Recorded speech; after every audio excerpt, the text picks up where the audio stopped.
দুইজনে হাক করে সোফায় বসলো। বান্ধবী নীলা বলল, বল তোর কি অবস্থা? অনেকদিন পর দুই বোন একসাথে হলাম। মারিয়া বলল, আলহামদুলিল্লাহ আমি ভালো আছি, তবে তোকে আজকে পেয়ে অনেক ভালো লাগছে। তোর স্বামী কোথায়? নীলা বলল, আমার স্বামী দেশের বাইরে থাকে 15 দিন, এখানে 15 দিন। দেশের বাইরে অনেক টাকা ইনকাম করে আর বেশ সুখে আছি। মারিয়া বলল, আমার স্বামীও তো সেম, দেশের বাইরে থাকে 15 দিন, দেশে 15 দিন। তবে আমাকে কতটা ভালোবাসে আমি তোকে বোঝাতে পারবো না। নীলা বলল, আমাকেও কোনো দিক থেকে কমতি রাখেনি। ছোটবেলা থেকে দুই বান্ধবী যা আশা করেছিলাম তাই পেয়েছি, আর বেশ বান্ধবী সুখে আছি, আর জামাইটাও একই রকম হয়েছে। মারিয়া বলল, কই তোমার জামাই আসছে না কেন? কোথাও ধরে নিয়ে গেছে নাকি? নীলা বলল, একটু অপেক্ষা করো, এক্ষুনি আসবে। বলতে বলতে সাব্বির এসে নীলার পাশে বসতে মারিয়া বলল, সাব্বির তুমি এখানে? তোমার তো দেশের বাইরে থাকার কথা। সাব্বির মারিয়াকে বলল, আপনি পাগল হয়ে গেছেন নাকি? কি বলছেন এসব? নীলা বলল, মারিয়া তুই বোধহয় পাগল হয়ে গেছিস। তুই আমার স্বামীকে নাম ধরে ডাকছিস কেন? মারিয়া বলল, ও তো আমার স্বামী, ওর দেশের বাইরে থাকার কথা 15 দিন, কিন্তু তোর এখানে কি করছে? সাব্বির বলল, এই পাগল ছাগল মেয়েটাকে বের করে দাও, না হয় আমাদের মধ্যে ঝামেলা সৃষ্টি করবে। বলে সেখান থেকে উঠে রুমে চলে গেল। সাথে সাথে দুই বান্ধবীও পিছনে ছুটলো।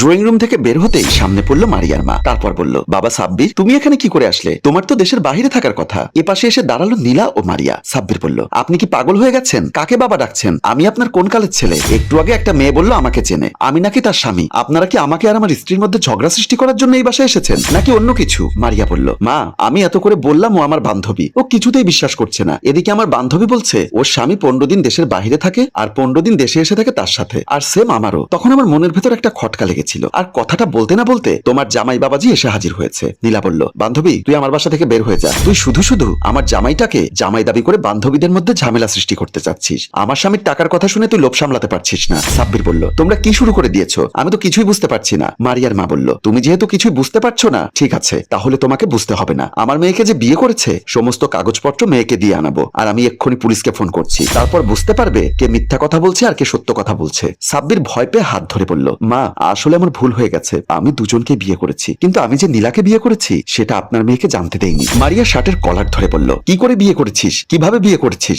এক্ষুনি বল। সাব্বির বলল, আমি বলছি। মারিয়া বান্ধবীর সাথে কথা বলছে। অট্টহাসি দিয়ে বলল, বান্ধবী আসলে আমার জামাইয়ের ছবি আমি কাউকে দেই না, ও ছবি তোলে না। তবে তুই আমার চেয়ে সুন্দর, দেখবি আমার স্বামীর চেয়েও তুই ভালো ও সুন্দর স্বামী পাবি। ভালো বলতে আমার স্বামী খারাপ না, অনেক ভালো। হঠাৎ মারিয়ার পেট মোচড় দেওয়াতে হঠাৎ মোবাইল কেটে দিয়ে মোবাইলটা খাটে রেখে দৌড়ে বাথরুমে চলে গেল। সাব্বির আর দেরি না করে দৌড়ে এসে মোবাইল থেকে বান্ধবীর নাম্বারটা নিয়ে সেম জায়গায় মোবাইল রেখে রুম থেকে বের হয়ে গেল। সাব্বিরের বউ যেন না দেখে এরকম একটি নীরব জায়গায় এসে মেসেজ করলো বউয়ের বান্ধবী নীলাকে। সাথে সাথে ওখান থেকে আরেকটা মেসেজ আসলো, আপনার হোয়াটসঅ্যাপ প্রোফাইল দেখে আমি পাগল হয়ে গেলাম। সাব্বির খুশি হয়ে বলল, একটা কল দিতে পারি? সাথে সাথে রিপ্লাই আসলো, অবশ্যই। সাব্বির আর দেরি না করে কল দিয়ে দিল আর মিষ্টি গলায় বলল, আসসালামু আলাইকুম, কেমন আছেন? নীলা সালাম নিয়ে বলল, আলহামদুলিল্লাহ ভালো আছি, আপনি কেমন আছেন? সাব্বির বলল, এই তো ভালো আছি, তবে আপনাকে আমি দেখিনি। আপনার কণ্ঠ শুনে মনে হচ্ছে আপনি আকাশের পরী, অনেক মিষ্টি এবং সুন্দরী। নীলা লজ্জা পেয়ে বলল, আপনি যতটা ভাবছেন ততটা না, তবে আমার কণ্ঠ সুন্দর এতটুকু বলতে পারেন। সাব্বির বলল, আপনি সুন্দর না এটা প্রমাণ করতে পারবেন? নীলা বুঝতে পারলো না সাব্বির তার সাথে দেখা করতে চাচ্ছে। নীলা বলল,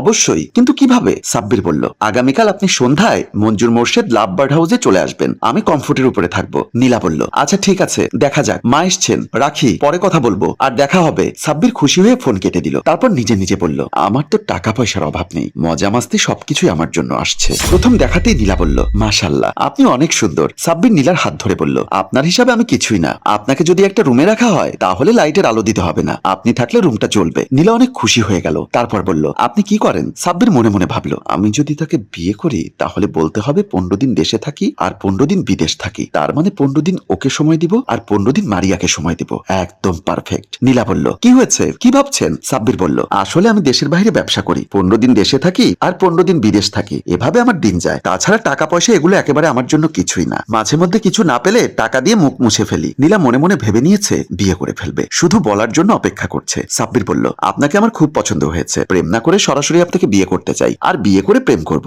নীলা লজ্জা পেয়ে মাথা নিচু করে বলল, আপনার ইচ্ছা। সাব্বির বলল, বুঝতে পেরেছি, কথাটা বলার কারণে একটু লজ্জা লাগছে। লজ্জা পাওয়ার কিছু নেই। নীলা বলল, ঠিক আছে তাহলে আমি বাসায় চলে যাই, সবাইকে বলে সবকিছু রেডি করি। সাব্বির বলল, এত কিছু করার দরকার নেই, আমি শর্টকাটে বিয়ে করে ফেলবো। ঠিক আছে চলো। এটা বলে দুজনে বের হয়ে গেল। মারিয়া ও সাব্বির শুয়ে আছে। সাব্বিরের মোবাইলে একটা মেসেজ দিল নীলা, লিখা আছে, তুমি দেশের বাহির থেকে কখন আসবে? বিয়ে করে সময় তো দিচ্ছ না। সাব্বির উত্তরে লিখলো, আমি আগামীকাল দেশে আসবো, দেখা হবে, অনেক মজা হবে। বলে ফোনটা একদিকে রেখে মারিয়াকে ডাক দিয়ে বলল, এই ওঠো, আমার জরুরি একটা খবর এসেছে। মারিয়া ঘুম থেকে উঠে বলল, কি হয়েছে? কি জরুরি খবর এসেছে? সাব্বির বলল, আমি আজকে রাতে বাসা থেকে বের হব, দেখি আবার 15 দিন পর চলে আসবো। মারিয়া বলল, এটা আবার কি বললে? 15 দিন পর আবার বিদেশ থেকে বাড়ি চলে আসবে? আগে তো কম করে না হলেও 1 মাস থাকতে। সাব্বির বলল, এখন 15 দিন থাকবো আর আর 15 দিন তোমার সাথে থাকবো, না হলে তুমি তো আমাকে ভালোবাসবে না। মারিয়া খুশি হয়ে কপালে চুমু দিয়ে বলল, ঠিক আছে এখন ঘুমোও। বলে দুজনে ঘুমিয়ে পড়লো। সবকিছু বলার পর সাব্বির বলল, আসলে আমি প্রথম তোমার ফোন থেকে নাম্বার নিয়েছিলাম, আর ওকে বিয়ে করার পর আমি দেশের বাইরে আজ যাইনি। ব্যবসা বাণিজ্য সবকিছুই অন্যজনদের দিয়ে দিয়েছি। আমি 15 দিন তোমার কাছে থাকতাম আর 15 দিন ওর কাছে থাকতাম। নীলা ও মারিয়া দুজনে উত্তেজিত হয়ে যাচ্ছে। সাব্বির দুজনের দিকে মুখে আঙ্গুল দিয়ে বলল,